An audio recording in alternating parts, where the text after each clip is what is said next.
for the updates.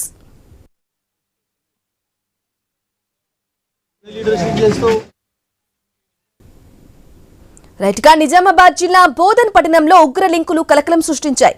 ఉగ్ర సంస్థ ఐఎస్తో సంబంధాలు ఉన్నాయన్న కారణంతో అచన్పల్లిలోని అనిసా నగర్ కాలనీకి చెందిన మహమ్మద్ ఉజైన్సా యామన్ అనే యువకుడిని ఢిల్లీ పోలీసులు అదుపులోకి తీసుకున్నట్లుగా తెలిసింది. జులైగా తిరిగి ఆ యువకుడు ఆన్లైన్ ద్వారా ఉగ్ర సంస్థతో సంబంధాలు కలిగి ఉన్నట్లు గుర్తించారు. ఇక జార్ఖండ్లోని రాంచీలో ఆషర్ డానిష్ అనే వ్యక్తిని అరెస్టు చేయగా అతడు ఇచ్చిన సమాచారం మేరకు ఢిల్లీ పోలీసులు నెల రోజులుగా బోధన్లో నిఘా పెట్టారు.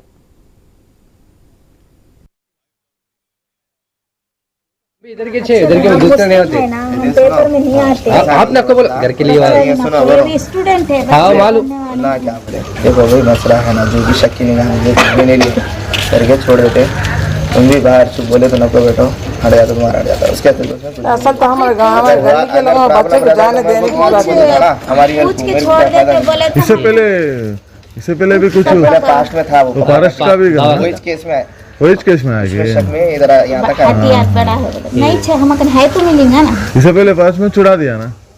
नहीं वो एयर राइफल उसको प्रूफ देने के लिए रियल एयर राइफल चला है ना। उनके पापा किस थी वो खाली साइकिल पे छुआ वो केस छोटा होता है जन्ना।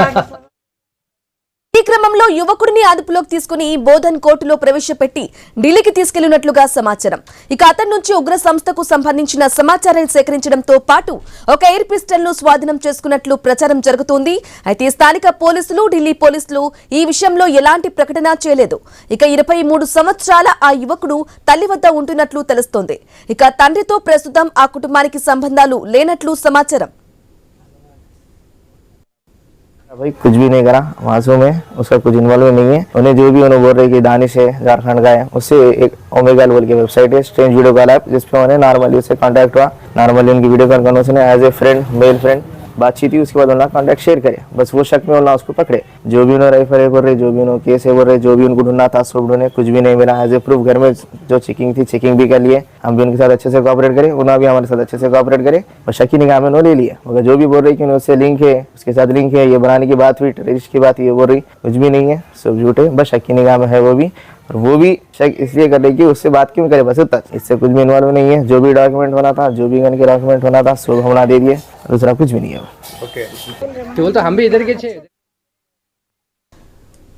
రైట్గా నిజామాబాద్ జిల్లా బోధన్ పట్టణంలో ఉగ్ర లింకులకి సంబంధించిన పూర్తి సమాచారం అందించడానికి మా ప్రతినిధి శ్రీకాంత్ అందిస్తారు.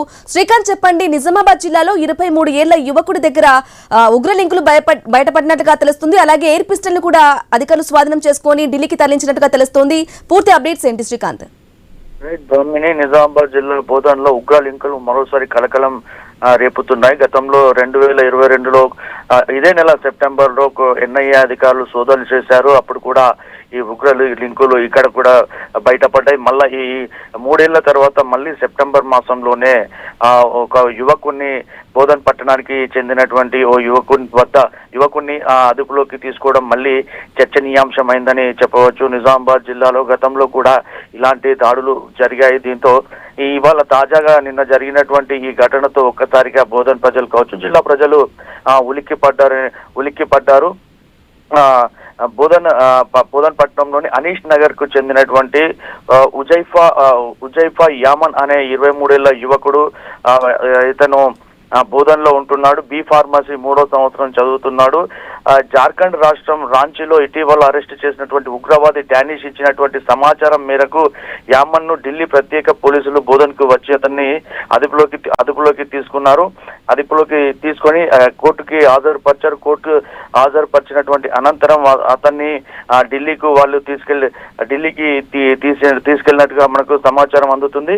3 ఏళ్ల క్రితం అలాగే వాళ్ళ ఇంట్లోకి కూడా వాళ్ళ అమ్మను అడిగితే కూడా తనకు అలాంటి లింకులు ఏవి లేవు అంటూ వారు చెప్తున్నప్పటికీ పోలీసులు పక్కా సమాచారంతో అతన్ని అదుపులోకి తీసుకోవడం జరిగింది.